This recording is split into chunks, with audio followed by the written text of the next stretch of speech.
Hello everyone. आप सभी का आपके अपने चैनल स्किल्स बाय खन्ना में स्वागत है। मैं आकाश खन्ना आप सभी का स्वागत करता हूं और आज का लेक्चर हम आगे कंटिन्यू करते हैं जिसमें हम फॉर्मेटिंग के बारे में डिस्कस कर रहे थे ऑलरेडी। तो हम क्वेश्चन नंबर 4 पे डिस्कस कर रहे थे। तो आइए अब शुरू करते हैं। सवाल ये कहता है कि यूज कॉमा इन नंबर्स। जब आप यहाँ पर एक्सेल में नंबर्स डालते हैं तो कॉमा लगकर नहीं आता। सपोज मैंने 1000 लिखा, मैंने 22,000 लिखा, मैंने 2000 लिखा, मैंने 100 200 लिखा, 10 लिखा, 20 लिखा, ये वैल्यू लिखी।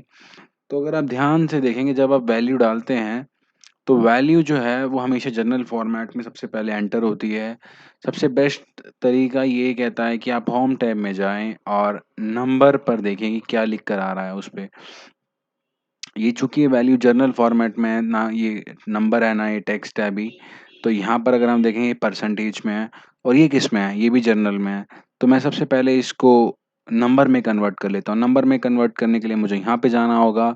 जब मैं यहाँ पे क्लिक करता हूँ तो यहाँ पे नंबर लिखा हुआ है। मुझे डेसिमल्स नहीं चाहिए तो मैं 2 बार क्लिक करके डेसिमल हटा देता हूँ। अब मुझे कॉमा लगाना है तो मैं यहाँ पर जाता हूँ और 1000 सेपरेटर का कॉमा ले लेता हूँ। एक तो तरीका ये है और इसमें मैंने पहले डेसिमल हटाए तो बाद में लग कर आ गए। ठीक है।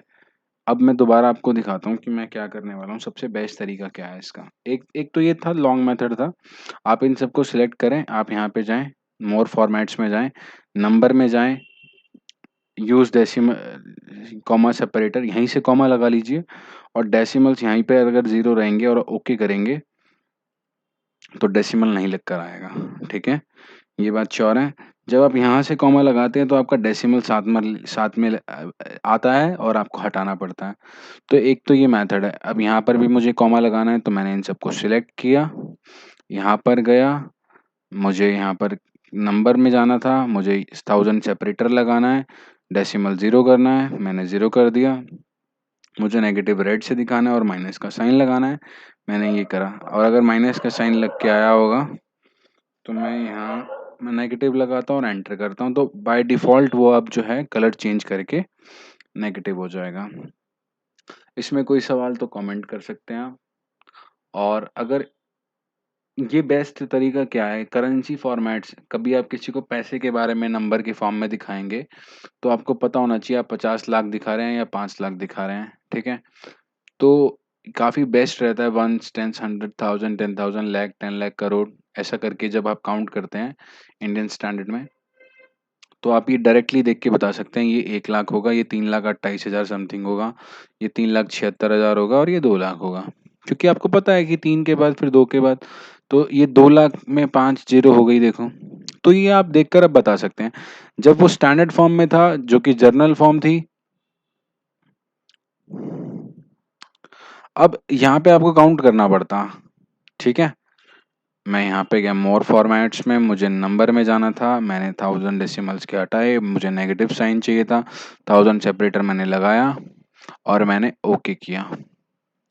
नेक्स्ट मुझे यहाँ पे एक सम करना है और मैंने यहाँ पे क्लिक किया और ऑटो सम करा।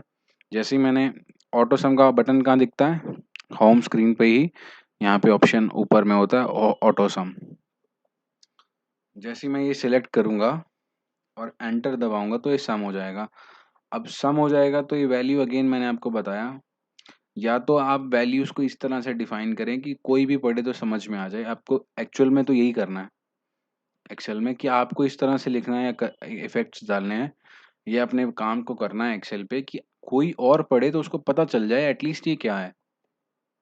क्या ये वैल्यू यूएसडी में है, आईएनआर में? तो यहाँ पर अगर आप जाएंगे तो आप अगर आप इसको इंडियन करेंसी यहाँ पर जाएं, मुझे इसको अब करेंसी फॉर्मेट में दिखाना है और ये मेरे को यूएसडी में दिखाना है। तो मैं इसके आगे यूएसडी लिखना चाहता हूँ, मैंने यूएसडी प्रेस किया,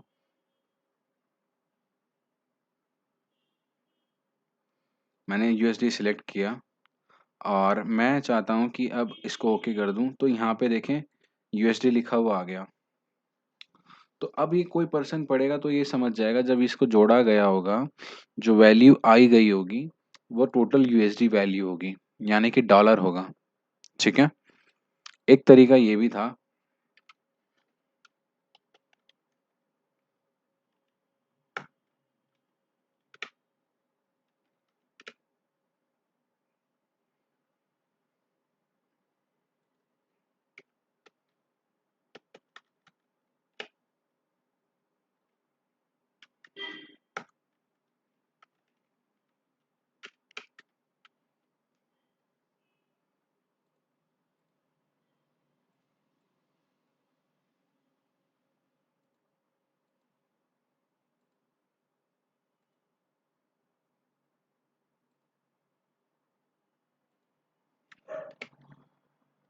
क्या ये ऐसे लेता है?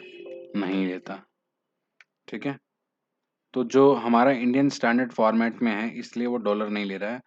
अब अगर आप वहाँ पर फाइल में जाकर आप अपनी सेटिंग या कंट्रोल पैनल की सेटिंग यूएसडी टाइम स्टैंडर्ड पे कर दोगे, तो जो वो फ़ॉर्मूला है वो यूएसडी में ले लेगा। उस फ़ॉर्मूले का नाम है डॉलर। ठीक है? ये मैंने फिर से आपको ग्राइंड अप किया है। ये अगर इस कॉन्सेप्ट पे आप सर्च करें एंड रीड करें, बहुत बेसिक है। टाइम जो होता है, टाइम स्टैंडर्ड, उसका इफ़ेक्ट आता है इसमें। ठीक है? ये बताने के लिए मेरे को 2 बार आपको ये दिखाना पड़ा कि किस तरह से आता है। ठीक है?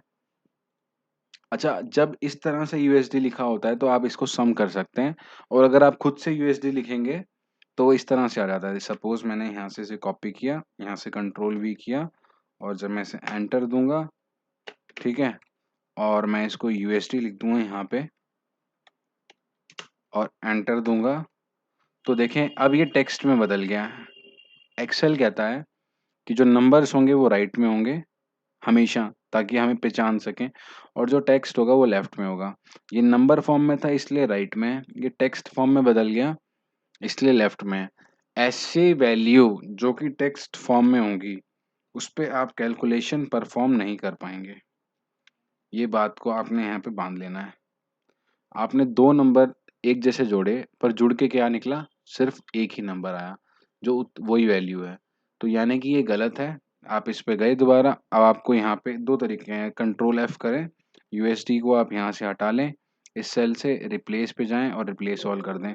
जैसे ही ओके करेंगे, वहाँ पे रिप्लेसमेंट होने के बाद ये नंबर, देखिए जब number value existing cell space से बढ़ जाती है तो वहाँ पर हैश लिखा आता है। ठीक है? 2 तरीके हैं, या तो मैं इन दोनों के बीच में जाकर डबल क्लिक करूँ, ठीक है? या फॉर्मेट में जाऊँ और जो मेरे को कॉलम विड्थ को ऑटो विड्थ कर दूँ, तो उतनी ही स्पेस ले लेगा जितनी इसको रिक्वायरमेंट है ऑटो विड्थ में। इसमें कोई दुविधा, कोई संकोच मेरे हिसाब से नहीं आना चाहिए, क्योंकि मैं बार-बार आपको ये चीज़ें बताने में लगा हुआ हूँ। जब आप फाइनल रिपोर्ट्स बनाओगे या कुछ काम ऐसे करोगे, जब आपको ये स्टेप्स लेने होंगे तब आप कन्फ्यूज़ ना हो, इसी के लिए। अब नेक्स्ट क्वेश्चन पे चलते हैं, ये तो हो गया हमारा। क्वेश्चन कहता है, fill blank in a cell and write skills by Khanna, font colour yellow. तो वो कुछ इस तरह से हो जाएगा। मैं सपोज़ यहाँ पर जाता हूँ, मैं करता हूँ fill black, write skills by Khanna, मैं यहाँ पे स्किल्स बाय खन्ना लिखता हूँ, और देखें अक्सर कई बार चीज़ें लिखी होती हैं पर दिखती नहीं हैं। तो मैं यहाँ पे गया, मुझे स्किल्स बाय खन्ना को येलो करना था। मैं इसका एक फ़ॉन्ट बढ़ा देता हूँ, इसको सेंटर अलाइन कर लेता हूँ ताकि और बेटर आपको स्क्रीन पे दिखे। और इसी के साथ ये बात मुझे याद आती है, अगर आपने हमारे चैनल को सब्सक्राइब नहीं किया है, तो बेटा जी सब्सक्राइब कर लीजिए। ऐसी बेहतर-बेहतर वीडियोज़ देखने के लिए और कुछ कॉन्सेप्ट्स को बेहतरीन तरीके से जानने के लिए। हमारे साथ जुड़े रहने के लिए आप सभी लोगों का बहुत-बहुत शुक्रिया। ऐसे ही चैनल को सपोर्ट करते रहें और अपना आशीर्वाद बनाए रखें। ठीक है? ये क्वेश्चन में कोई ज़्यादा दिक्कत नहीं आनी थी, पर ये काफ़ी अच्छे स्टेप्स हैं जो कि फॉर्मेटिंग के लिए इस्तेमाल किए जाने चाहिए आपके द्वारा। अब एक नेक्स्ट क्वेश्चन पे चलते हैं। नेक्स्ट क्वेश्चन कहता है, राइट स्किल्स बाय खन्ना। मैंने यहाँ पे लिखा स्किल्स बाय खन्ना, मैंने एंटर कर दिया। बोलता है increase font size by 20। Font size increase करने के लिए मैं यहाँ गया।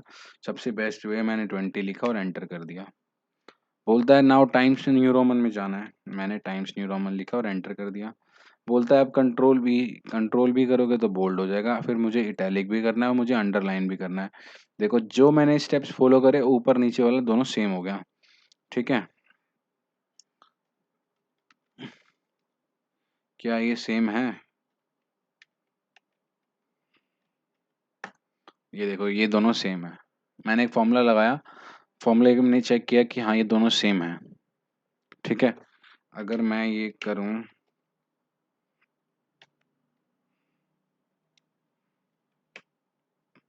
मैंने फ़ॉर्मेटिंग पे वो नहीं रहता, वो केस सेंसिटिव पर रहता है।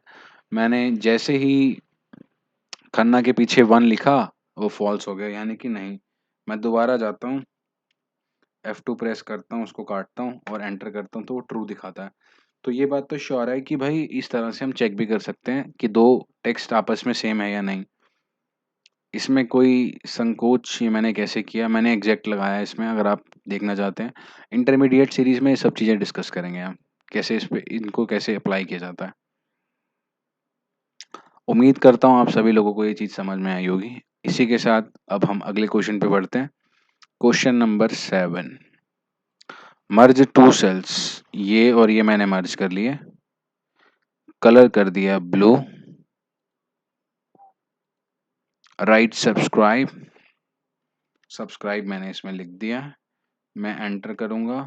बोलता है कि चेंज करो फ़ॉन्ट कलर को मैंने व्हाइट कर दिया। बोलता है कि 24 कर दो इसको, मैंने यहाँ पे जाके 24 करके एंटर कर दिया। बोलता है कंट्रोल V कर दो और इटैलिक्स कर दो, मैंने ये दोनों कर दिया। तो इसी के साथ अब अगर आपने चैनल को सब्सक्राइब नहीं किया है तो आप चैनल सब्सक्राइब कर लीजिए। सबसे बेस्ट तो ये रहता है कि आप इसको रेड करते, तो थोड़ा यूट्यूब वाले लोग भी हमें कहते, अच्छा मोर कलर में जाते, रेड में जाते, रेड बेहतर रेड कौन सा है यूट्यूब वाला, इसमें से कोई होगा, यहाँ ले लो, सपोज ये ले लिया। ये एक रेड कलर मैंने चुना जो इस तरह से दिखा रहा है, बट ब्लू का अपना ग्रेस था और एक ब्लैक का भी अपना ग्रेस है। अगर आप, मैं ये वाला यूज़ करता हूँ सपोज, मुझे काफ़ी अच्छा लग रहा है, ये सूदिंग लग रहा है काफ़ी आइज़ को।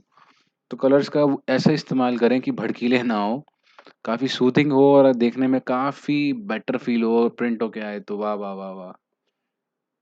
ठीक है? तो ये आप कर लीजिएगा। नेक्स्ट क्वेश्चन पे चलते हैं।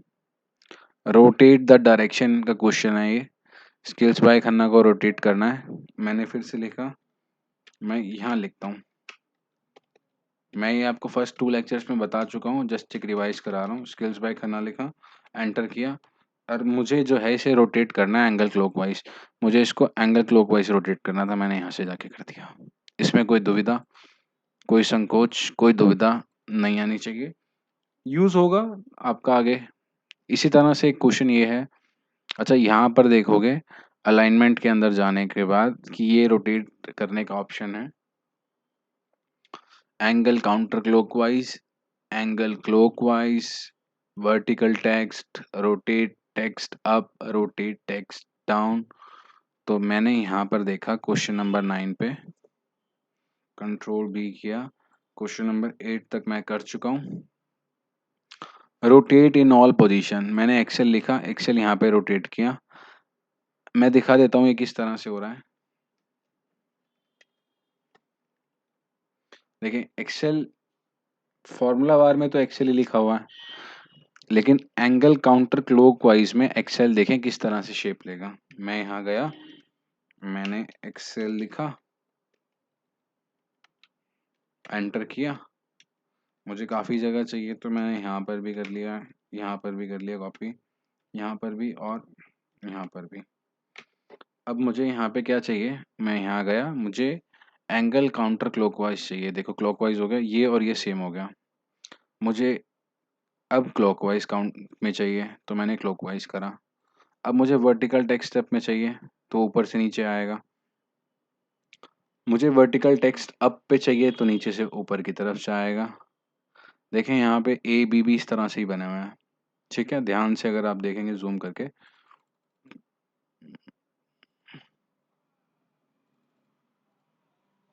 ये मैंने शीट पे जूम कर लिया है, मुझे यहाँ पे करना है। मैं यहाँ पर बताना चाह रहा हूँ कि ये जो है प्रीव्यू भी दिखा रहा है कि ए बी इस तरह से आएगा, ए बी ऊपर से नीचे आएगा, ए बी ऊपर से नीचे इस तरह से आएगा, नीचे से ऊपर इस तरह से जाएगा, ऊपर से नीचे इस तरह से आएगा।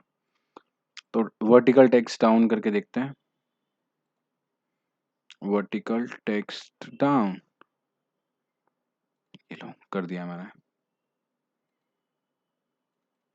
तो इसी के साथ हमने ये सारे के सारे जो फंक्शंस हैं रोटेट करने के, हमने इस सभी को एक्सेल में उतारा और इसी के साथ हमारा क्वेश्चन नंबर 9 समाप्त होता है देवी और सज्जनों। और अब हम चलते हैं आगे। रैप टेक्स्ट क्या होता है, जब कोई वैल्यू इतनी एक्सीड कर जाए कि जो उसका सेल एरिया है उससे वो बाहर निकलने लग जाए और आप चाहते हैं कि वो उसी सेल के अंदर रहना, चाहे वैल्यू या कोई आपने कुछ भी डाल रखा है उसमें, चाहे वो टेक्स्ट हो, चाहे वो नंबर हो, चाहे वो अल्फा न्यूमेरिक हो, या कुछ भी एक्स वाई जेड चीज़ जो आपने उस सेल के अंदर डाल रखी है, जो कि लिखी जा सकती है कीबोर्ड के द्वारा, और आप उसको एक ही सेल के अंदर दिखाना चाहते हैं, तो आप रैप करेंगे। सेल रैप, टेक्स्ट रैप, आप कुछ भी कह सकते हैं उसको। आप उसको रैप टेक्स्ट कहेंगे तो अच्छा रहेगा, रैप टेक्स्ट कहेंगे तो वो, मैं यहाँ पर पहले बॉर्डर डाल देता हूँ थिक करके, ताकि आपको पता चले। देखो अब इसमें बॉर्डर भी कंप्लीट नहीं दिख रहा है और ये वैल्यू इस सेल को एक्सीड करते हुए जा रही है। मैं यहाँ पे क्लिक करता हूँ, मैं यहाँ पर जाता हूँ और मैंने जैसे ही रैप टेक्स्ट किया तो ये लाइन आधी के बाद नीचे आ गई, ठीक है। और ये पूरा एक ही सेल में है इसका। देखें, मैं यहाँ ज़ूम करता हूँ, देखो 2 तरीके हैं ज़ूम करने के, या तो मैं यहाँ पे क्लिक करूँ, व्यू पे जाऊँ, ज़ूम सिलेक्शन कर दूँ, ठीक है। ये देखो, the quick brown fox jumps over the little lazy dog. फिर मैं 100% करूँ तो बैक आ जाऊँ। अभी के लिए मैं नहीं बताना चाहता हूँ वो ज़्यादा, क्योंकि एक बारी में 1 या 2 चीज़ें ही प्रैक्टिस करो तो काफ़ी बेटर रहता है। आपकी मेंटल स्टेबिलिटी में वो काफ़ी मेमोरी में अच्छे से जाता है। और एक तरीका ये था, मैंने आपको बता दिया। Question number 11।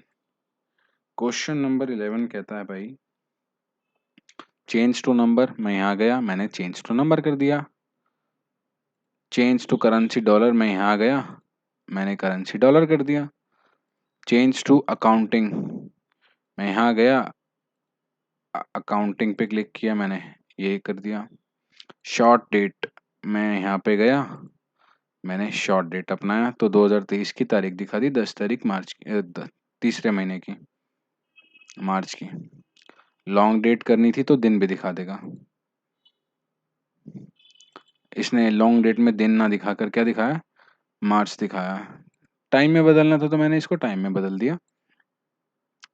टाइम इसने 00 दिखाया। देखो, तारीख दिखाई, टाइम दिखाया, क्योंकि डेसिमल के बाद आता है टाइम। मैं ये बताऊंगा नेक्स्ट इंटरमीडिएट सीरीज में। चेंज टू परसेंटेज में मैंने जैसे ही चेंज किया, मैंने आपको बताया था परसेंटेज के लिए किस तरह से चेंज करेंगे आगे।